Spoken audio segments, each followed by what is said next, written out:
Assalamualaikum warahmatullahi wabarakatuh. Bismillahirrahmanirrahim. Allahumma anfa'na bima 'allamtana wa 'allimna ma yanfa'una wa zidna ilman. Apa kabar sahabat-sahabat Al-Quran? Semoga sahabat-sahabat Al-Quran semuanya dalam keadaan sehat dan dalam lindungan juga ridho Allah Subhanahu wa ta'ala. Berbahagia sekali pada sore ini saya Irfan Susilo bisa kembali hadir untuk bersilaturahmi dan bertolabul ilmi yang difasilitasi oleh Facebook Ar-Risalah TV live streaming. Insya Allah pada sore ini ya, di bulan yang sangat istimewa kita akan mengkaji materi yang istimewa yaitu tentang Al-Quran yang ditinjau dari aspek bacaannya. Insya Allah di bulan Ramadan ini kami akan hadir setiap hari Rabu dan Kamis. Untuk hari Rabu, tema yang akan dibahas yaitu berkaitan dengan tema ngaji Mushaf Madinah. Sedangkan untuk hari Kamis, tema yang akan kita bahas yaitu ngaji tajwid ilmi, yaitu program pengenalan nama-nama atau istilah-istilah dalam ilmu tajwid. Hari ini di hari Rabu ya, 14 April 2021 ya, bertepatan dengan 2 Ramadan 1442 Hijriah, kita akan mempelajari atau mengikuti program ngaji Mushaf Madinah. Apa itu program ngaji Mushaf Madinah? Program ini adalah program pembelajaran, pembelajaran dan penerapan ilmu tajwid melalui tanda-tanda baca dalam Al-Quran, dalam Mushaf Al-Quran cetakan atau yang dicetak di Madinah. Sebagaimana yang sudah kita maklumi bersama bahwa Mushaf Al-Quran yang beredar khususnya di Indonesia itu ada 2 macam. Ada yang disebut dengan Mushaf Standar Indonesia, ada juga Mushaf Standar dari Madinah. Mushaf Standar Madinah ini dari segi warna ada yang berwarna hijau ya, ini Mushaf Madinah berwarna hijau. Ada juga covernya itu yang berwarna biru. Dan ada juga yang berwarna coklat. Ya. Mushaf Madinah ini banyak beredar di Indonesia itu melalui perantaraan para jamaah haji dan umroh. Ya. Di mana para jamaah haji Indonesia itu mendapatkan hadiah ya, berupa mushaf Al-Quran yang dicetak di Madinah. Atau untuk jamaah umroh biasanya dalam satu perjalanannya itu berkunjung kepada percetakan Al-Quran yang berada di kota Madinah. Dan biasanya untuk jamaah haji laki-laki itu mendapatkan fasilitas berupa hadiah berupa mushaf Al-Quran cetakan dari Madinah ya. Melalui jamaah haji inilah Mushaf Madinah jadi banyak beredar di Indonesia. Mushaf Al-Quran ya mudahnya kita sebut ya mushaf atau Al-Quran yang sudah dibukukan. Karena menurut sejarah ya, sejarah perkembangan mushaf Al-Quran bahwa pada asalnya Al-Quran itu disimpan dan dikumpulkan di dada Rasulullah Shallallahu Alaihi Wasallam, juga disimpan dikumpulkan di dada-dada para sahabat radhiyallahu anhum. Kemudian mushaf atau Al-Quran yang asalnya terkumpul, terjaga di setiap dada para sahabat, kemudian dikeluarkan dalam bentuk tulisan, ya, dialihkan, dikeluarkan dalam bentuk tulisan. Gambaran tentang perkembangan mushaf Al-Quran, ya, sahabat-sahabat Al-Quran bisa melihat di gambar berikut ini. Saya tampilkan.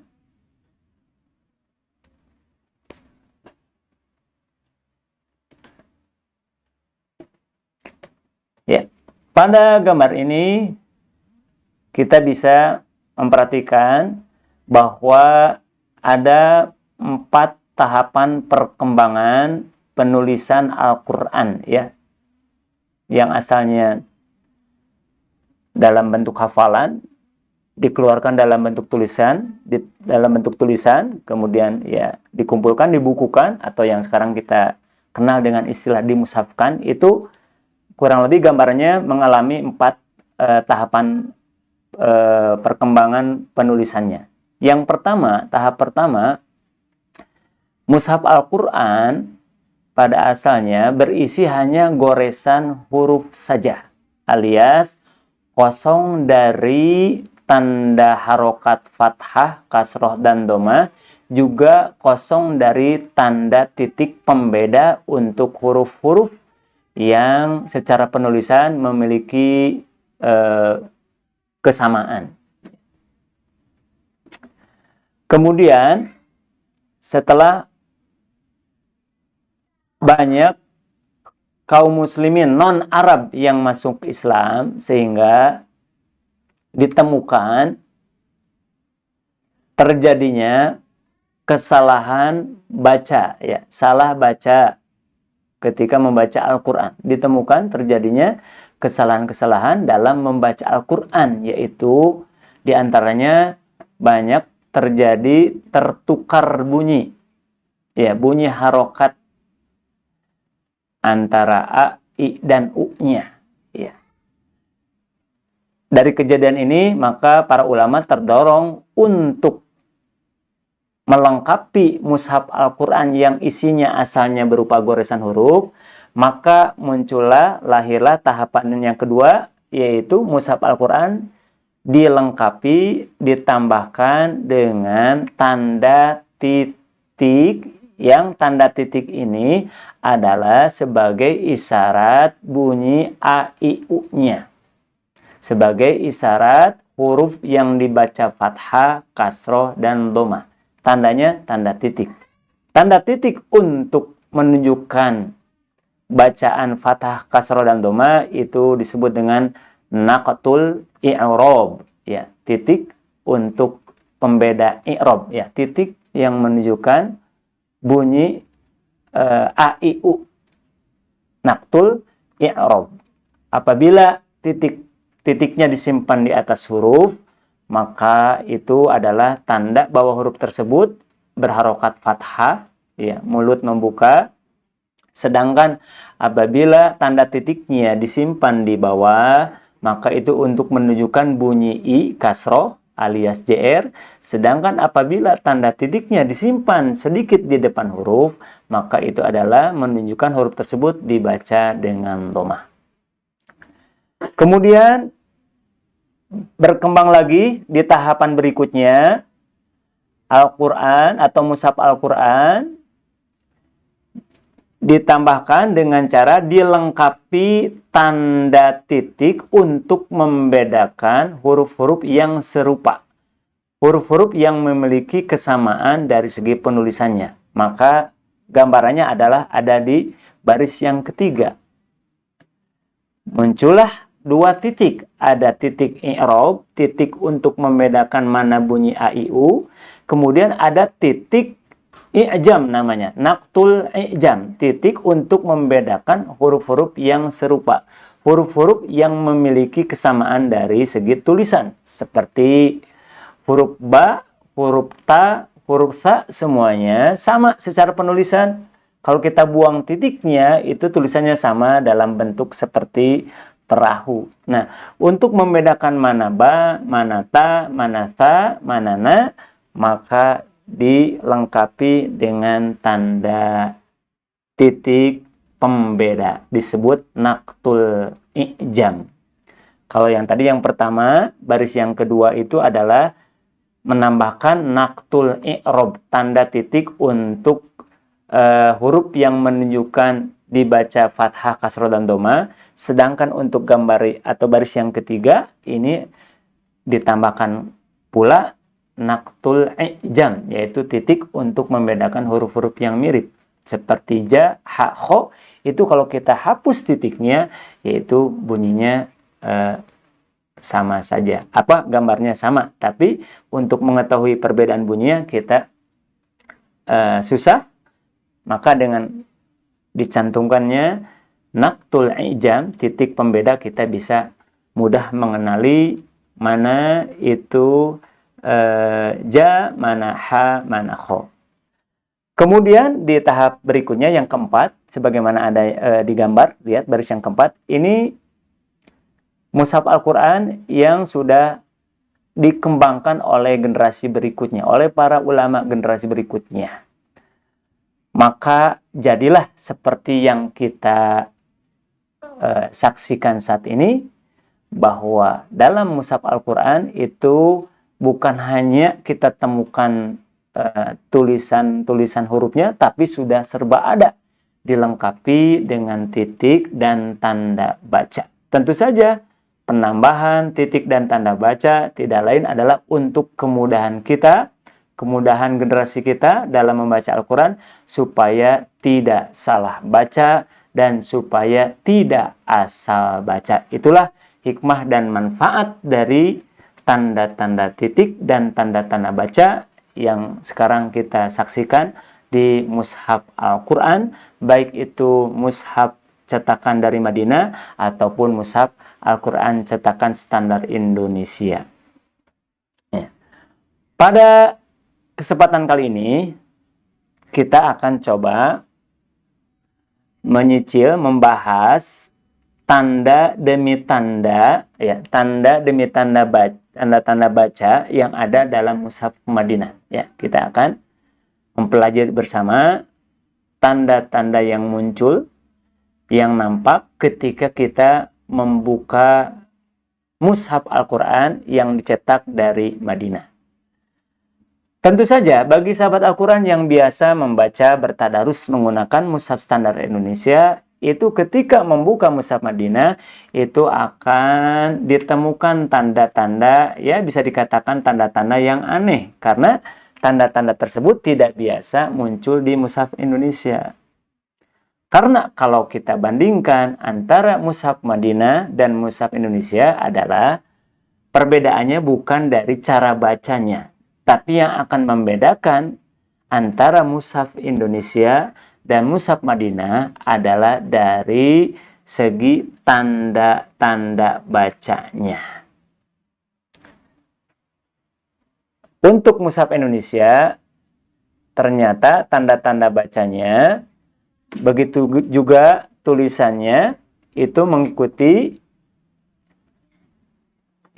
mushaf yang dicetak, yang diterbitkan di Bombay atau di Pakistan, sehingga muncullah istilah mushaf Bombay. Ya, mushaf Indonesia, mushaf standar Indonesia itu dari mulai goresan huruf-hurufnya juga tanda-tanda bacanya itu mengacu mengikuti mushaf Bombay. Adapun untuk penerbit-penerbit sekarang, ya, yang khususnya yang ada di Bandung, seperti munculnya adanya Syamil, adanya Sigma, adanya Cordoba, itu ternyata goresan hurufnya, khot, gaya penulisan hurufnya ternyata sudah mulai mengikuti sebagaimana khot atau goresan huruf yang ada dalam mushaf Madinah yang dikenal dengan khot Utsmani. Ya, ini ahli kaligrafi yang dilibatkan ulama yang ahli di bidang kaligrafi yang menjadi penulis mushaf Madinah, yaitu Syekh Utsman Toha. Nah, ternyata tulisan beliau ini karakternya tipis-tipis namun mudah dibedakan antara huruf yang satu dengan yang lain. Berbeda dengan mushaf standar Indonesia yang masih merujuk kepada mushaf Bombay, itu karakter tulisannya tebal-tebal dan berdempetan sehingga kadang-kadang menyulitkan si pembaca untuk membedakan antara huruf yang satu dengan yang lainnya. Nah, pada kesempatan kali ini kita tidak akan membahas tanda-tanda yang ada dalam mushaf Indonesia karena itu kita sudah biasa karena kita orang Indonesia.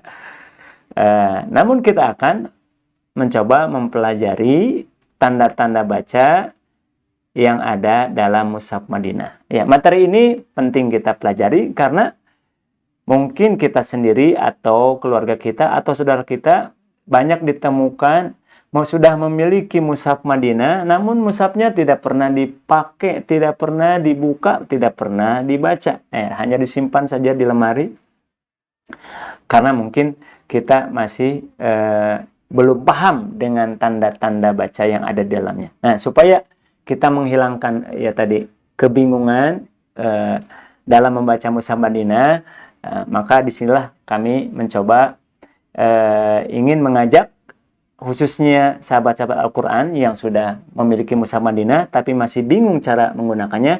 Mari kita pelajari bersama di program kajian ngaji mushaf Madinah ini. Adapun materi yang sekarang akan kita pelajari, yang akan kita bahas adalah tentang tanda kepala huruf shad. Ya.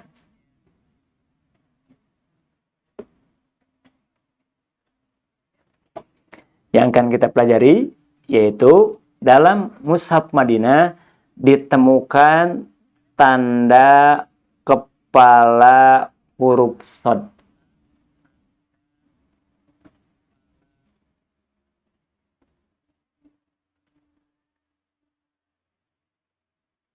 Dan tanda kepala huruf ain.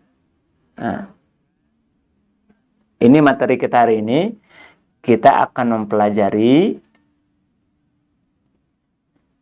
tanda kepala huruf shad. Ini yang pertama dan fungsinya. Kemudian yang kedua adalah tanda kepala huruf ain. Nah, ini materi yang akan kita bahas sore ini ya, di pertemuan pertama ini, bagaimana cara membaca huruf-huruf dalam mushaf Madinah yang di atasnya itu diberi tanda kepala huruf shad kecil atau yang di atasnya diberi tanda kepala huruf hamzah kecil. Baik, kita mulai dari yang pertama dulu. Untuk yang pertama, tanda kepala huruf shad kecil ini dalam mushaf Madinah, tanda ini hanya ditemukan di atas huruf alif saja. Ya. Tidak akan ditemukan dalam mushaf Madinah ada tanda kepala huruf shad di atas huruf ba, ini tidak ada. Di atas huruf ta tidak ada ditemukan, tidak akan ditemukan. Di atas huruf ja tidak akan ditemukan dan seterusnya.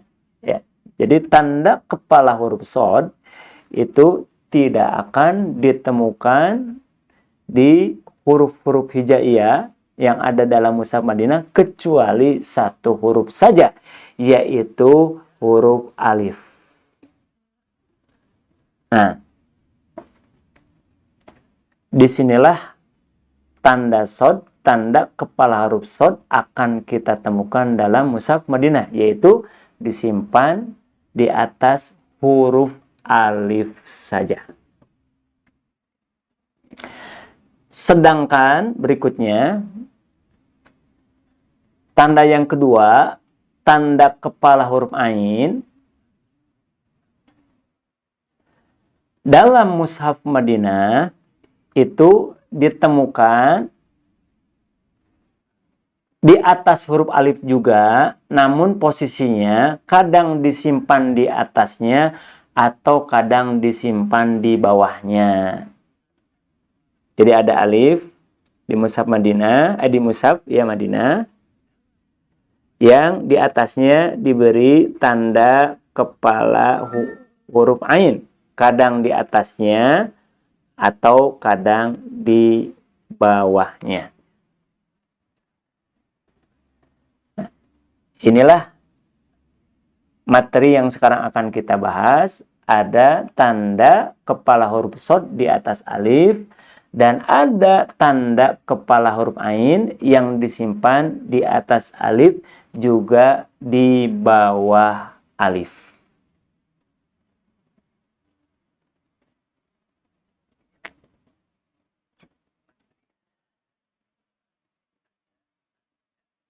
Berikutnya,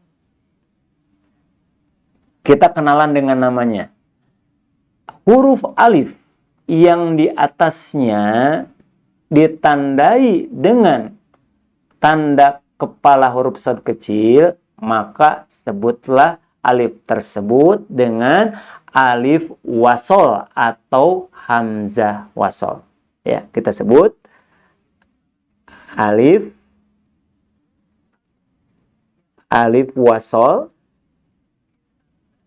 atau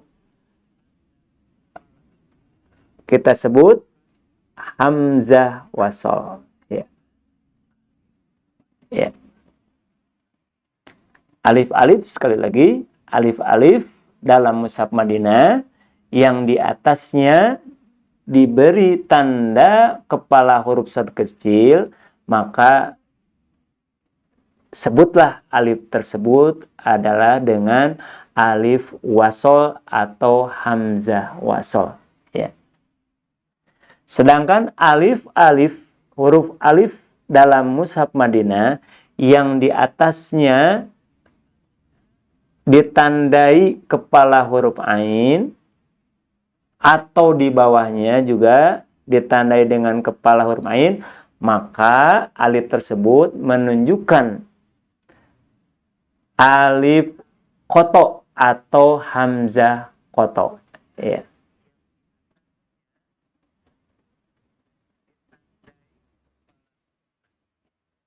Ya.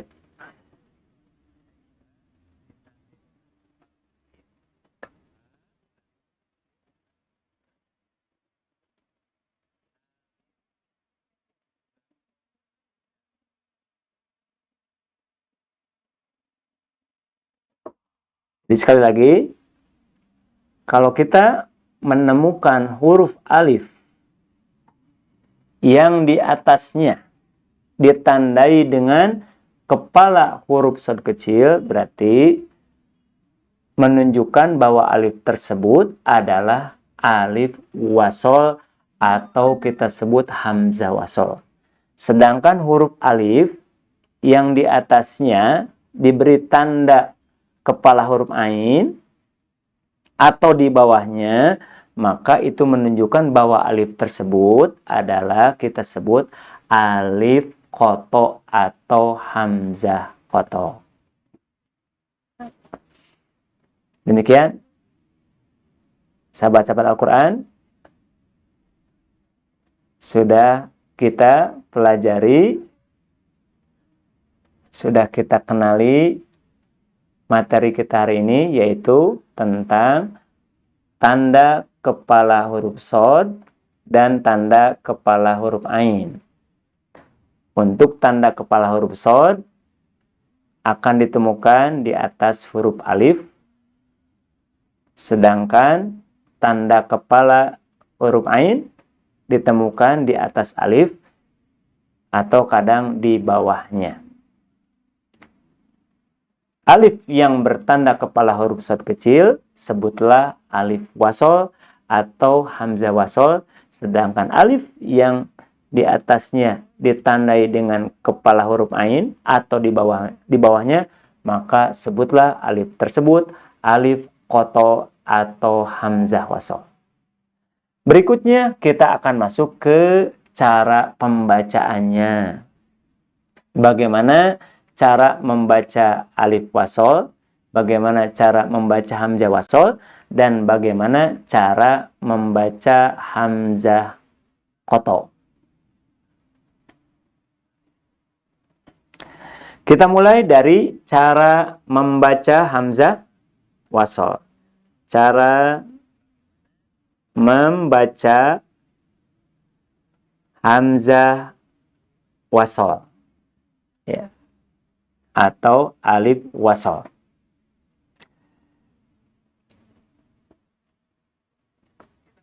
Alif-alif wasol atau hamzah-hamzah wasol, alif yang bertanda kepala huruf shad kecil yang ditemukan di mushaf Madinah, itu tak usah dibaca. Dilewat saja, abaikan saja, biarin saja, antepkeun baik ketika posisinya di tengah-tengah bacaan. Ini ada satu ayat, di tengah-tengahnya ditemukan contohnya ada hamzah wasol beberapa kali, maka hamzah wasol ini yang di tengah itu dianggap tidak ada. Dia akan dibaca, hamzah wasol hanya akan dibaca ketika posisinya di awal bacaan. Ya. Ketika kondisi di tengah bacaan, alif wasol atau hamzah wasol dilewat saja. Dianggap tidak ada, tidak dilafalkan, tidak diucapkan. Hamzah wasol, alif wasol hanya akan dibaca ketika posisinya di awal ayat atau di tengah ayat ketika kita memulai dengan kata tersebut, ya. Memulai kata yang diawali dengan hamzah wasol. Itu cara pembacaan hamzah wasol. Sedangkan untuk hamzah qoto, ya, cara membaca hamzah qoto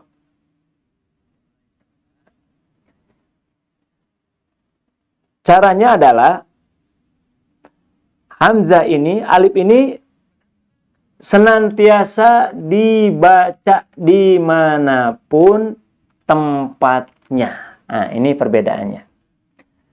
Mau di tengah, dia dibaca.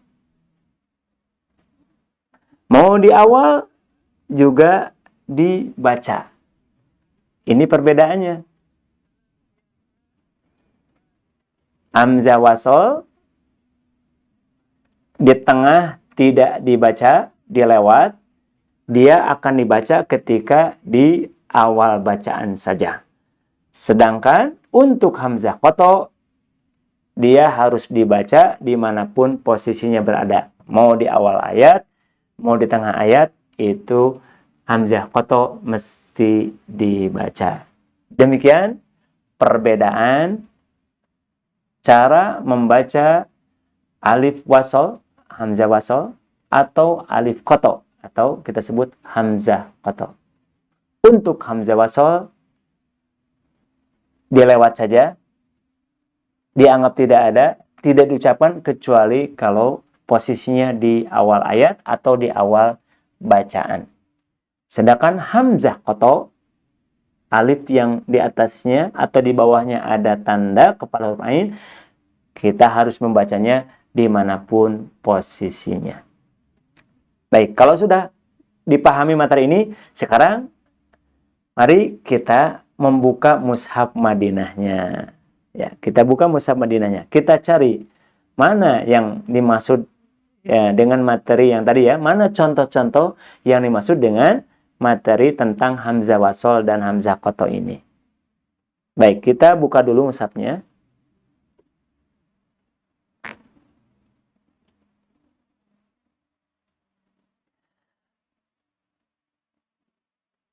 Baik, kita ambil surat pendek saja. Ya.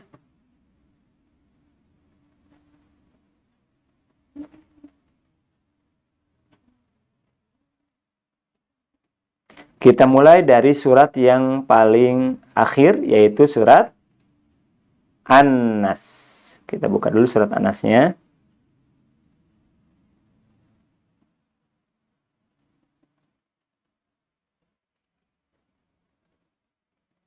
Ya.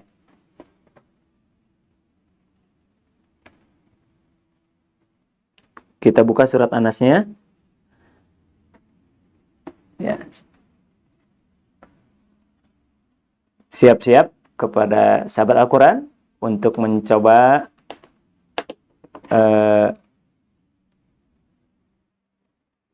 menyebutkan jenis alif yang akan saya tunjuk. Nah, namun sebelumnya saya ingin menyapa dulu, ya, ini yang sudah bergabung sore ini, ya, ngaji sambil ngabuburit, ya, buat ibu-ibu mungkin sekarang sedang sibuk masak, ya, untuk mempersiapkan buka saumnya. Di sini ada Ibu Wida, ada Umi Fazri, ada dari Tasik, ya, Zaki Mutakin, ada Ibu Neni Zahro Nuraini, ya, Karawang menyimak. Ada Ibu Yanti juga, ada Ibu Nia Kircon, ada dari Padalarang, Pak Yusuf, ada Mama Aden, ada Cihamplas, ya, Cililin, Ciamplas Cililin, ada Kang Amin, ada Deden Hermawan, ada Rusadi, ada Ibu Lia Yuliani, ada siapa lagi ini? Ada dari Kircon, Ibu Lilis, ya. Ada juga Ibu Teti, ya. Dan yang lainnya, ya. Selamat bergabung, ya, kepada sahabat-sahabat Al-Quran sore ini. Baik, kita mulai surat An-Nas. Siap-siap, saya akan mengajukan beberapa pertanyaan. Tugas sahabat Al-Quran ada menjawab jenis alif yang akan saya tandai. Silakan. Pada ayat 1 ditemukan kata qul a'udzu. Silakan dijawab di kolom komentar jenis alif, jenis hamzah yang saya warnai dengan tanda merah, apakah termasuk jenis hamzah wasol atau hamzah qata? Ya, silakan dijawab di kolom komentar. Pada kata qul a'udzu, a, ya, alif pada kata a'udzu apakah termasuk jenis alif wasol atau alif qata? Hamzah wasol atau hamzah qata? Silakan sahabat Al-Quran dijawab di kolom komentar.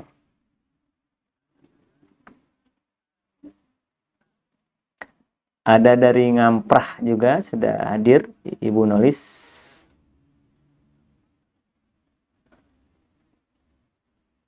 Ada Cianjur, M. Fauji. Ada Ciamis, Marusil Alvin. Baik, sudah ada jawabannya masuk. Ada Pak Endang Sobandi menjawab hamzah qata.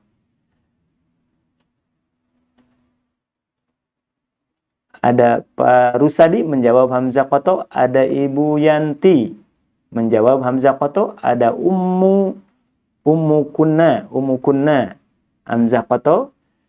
Ada Fitri Fatima hamzah qata. Ada Ibu Yulianti Humairah.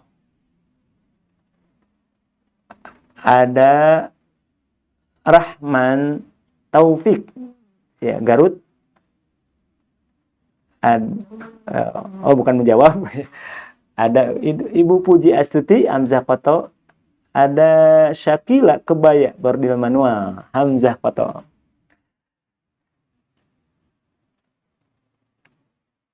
Baik, sudah cukup mewakili, ya. Ya, betul. Dari mana kita tahu bahwa di sini hamzah qata bukan hamzah wasol? Ya. Kita mengetahuinya dari tandanya, yaitu di atas alif, di atasnya ditandai dengan kepala huruf ain kecil. Itulah ciri hamzah koto. Ya, jadi jawaban yang benar adalah hamzah yang ada pada kata a'udhu kita sebut hamzah koto. Berikutnya, pertanyaan yang kedua, ayat terakhir minal jinnati. Ya. Pada kata minal jinnati, di atas alifnya ada kepala huruf shad kecil. Silakan ditulis. Berarti alif pada kata minal jinnati menunjukkan bahwa alif tersebut, bahwa hamzah tersebut adalah, silakan dijawab, apakah hamzah koto atau hamzah wasol. Ya. Di ayat ke-6. Alif yang ada pada kata minal jinnati, apakah termasuk kategori hamzah wasol atau hamzah koto?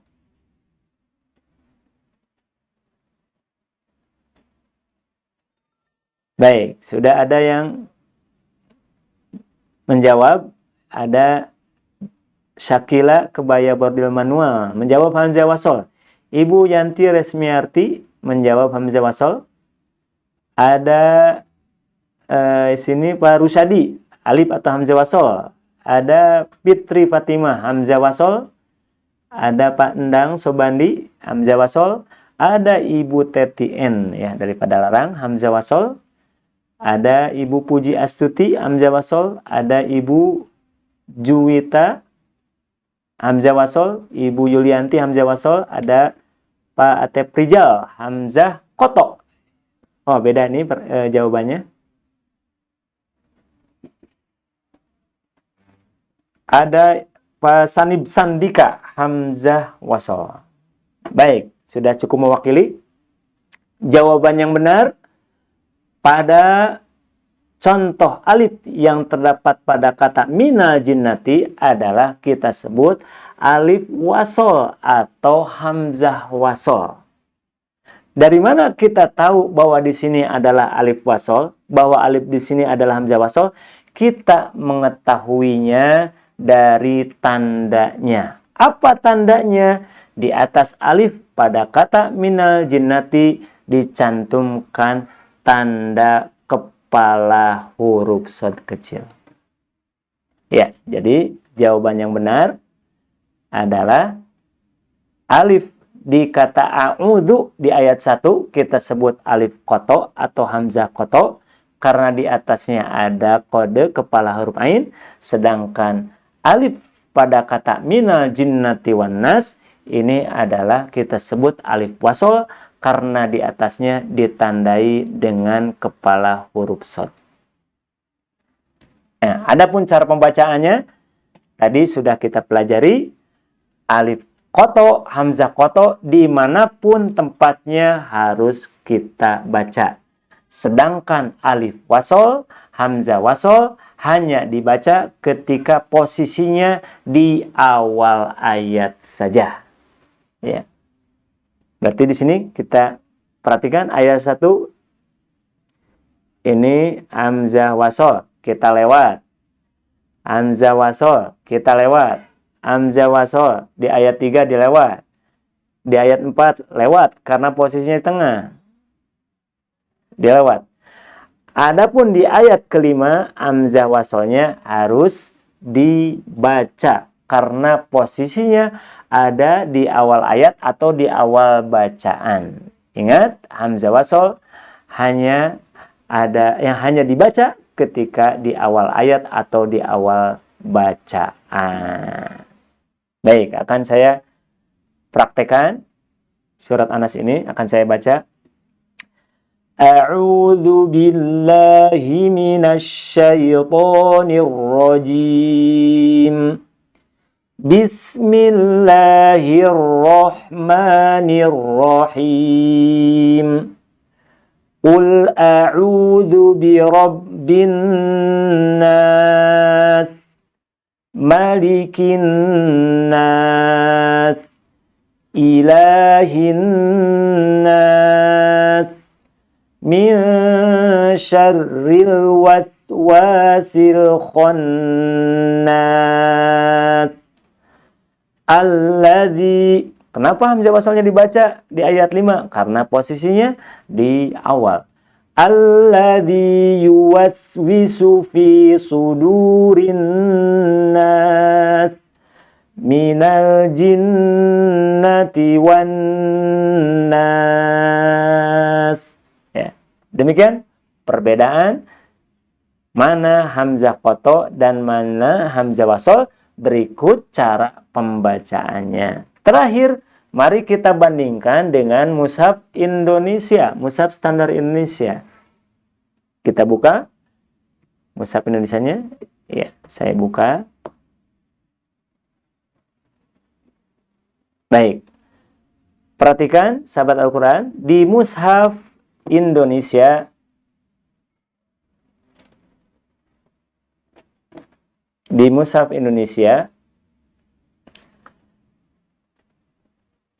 baik itu hamzah wasol atau hamzah qata ternyata tidak diberi tanda khusus. Kita perhatikan. Ayat 1 ini hamzah qata tapi tidak diberi tanda khusus. Ayat 1 ini hamzah wasol tidak diberi tanda khusus. Hamzah wasol. Hamzah qata tidak diberi tanda khusus. Hamzah wasol, hamzah wasol, hamzah wasol, hamzah wasol, hamzah wasol, hamzah wasol, dan hamzah wasol. Nah, kalau kita perhatikan, baik hamzah wasol ataupun hamzah qata, ketika kita membuka mushaf standar Indonesia, itu ternyata tidak diberi tanda khusus. Sedangkan di mushaf Madinah, hamzah wasol dan hamzah qata diberi tanda khusus, sehingga kita yang membaca, yang belum belajar bahasa Arab, bisa mudah mengenali mana hamzah wasol dan hamzah qata. Untuk mushaf Indonesia, mushaf standar Indonesia, ternyata untuk hamzah wasol dan hamzah qata tidak diberi tanda khusus. Berarti gimana caranya kita mengetahui bahwa alif yang kita baca ini adalah alif wasol atau alif qata? Alif yang kita baca ini adalah hamzah wasol atau hamzah qata? Nah, untuk mengetahui tersebut adalah kita bisa mengetahuinya dari pembelajaran bahasa Arab. Ya, jadi sahabat-sahabat Al-Quran, ketika masuk belajar bahasa Arab, nahwu atau sorof, nanti akan ketemu tema tentang hamzah wasol dan hamzah qata. Atau cara yang kedua, sahabat Al-Quran sedang membaca mushaf Indonesia, bingung menentukan apakah ini hamzah wasol atau hamzah qata, dilewat atau dibaca, dibuang atau dibaca. Maka cara yang lain adalah dengan cara minta bantuan kepada mushaf Madinah. Buka mushaf Madinahnya, perhatikan tandanya. Kalau ada shod kecil di atasnya, berarti itu adalah hamzah wasol. Berarti tidak boleh dibaca prakteknya, kecuali di awal. Sedangkan kalau di atasnya ada tanda kepala huruf ain, berarti hamzah tersebut harus kita baca, mau di awal ataupun di tengah. Ya. Sahabat-sahabat Al-Quran, dimanapun Anda berada, demikian pembelajaran ngaji mushaf Madinah pada sore hari ini. Kita sudah mengangkat tema tentang dua tanda yang akan kita temukan di mushaf Madinah, yaitu tanda kepala huruf shod kecil dan tanda kepala huruf ain. Ya. Kita akan sambung materi ngaji mushaf Madinah ini, yaitu di Rabu yang akan datang. Ya. Sekaligus saya minta masukan kepada sahabat-sahabat Al-Quran, apakah jam tayangnya tetap ba'da asar atau kita alihkan ke jam 2 siang. Ya. Ya, silakan kepada sahabat Al-Quran yang sekarang sedang mengikuti dan menyimak. Saya sebagai pemateri mohon masukan. Silakan tulis di kolom komentar apakah untuk Rabu depan ya kajian ngaji Musamadinah ini apakah tetap kita selenggarakan di ba'da asar atau ada usulan kita pindah ke jam 2 siang. Saya tunggu komennya. Sedangkan untuk besok hari Kamis itu tetap kita mulai di ba'da asar ya. Ya, besok kita akan membahas tentang program ngaji tajwid ilmi, yaitu program pengenalan nama-nama atau istilah-istilah dalam ilmu tajwid. Jadi Bapak Ibu, sahabat-sahabat Al-Quran yang masih bingung apa sih idhar, apa ikhfa, apa idgham, apa mad wajib, apa idgham mutamathilain, apa idgham mutajannisain, apa itu huruf mad, apa itu huruf lin, apa itu mad lazim mustaqal kalimi, apa itu mad lazim mustaqal harfi. Insyaallah materi ini akan kita bahas di hari Kamis ya. Jadi satu minggu dua kali tayang. Untuk Rabu khusus kita membahas tanda-tanda dalam Mushaf Madinah atau program ngaji Mushaf Madinah. Sedangkan untuk hari Kamis ya besok pada asar kita akan membahas mengenal ngaji tajwid ilmi ya, kita sebut programnya ngaji tajwid ini, yaitu berupa program pengenalan nama-nama istilah-istilah dalam ilmu tajwid.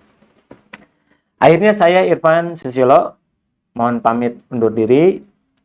Terima kasih atas perhatian dan kebersamaannya. Semoga bermanfaat. Mohon maaf atas segala kekurangan. Terima kasih kepada sahabat-sahabat Al-Quran yang sudah bergabung di program ini. Teriring doa, jazakumullahu khairan katsira. Aqulu qouli hadza wa astaghfirullah li wa lakum. Wassalamualaikum warahmatullahi wabarakatuh.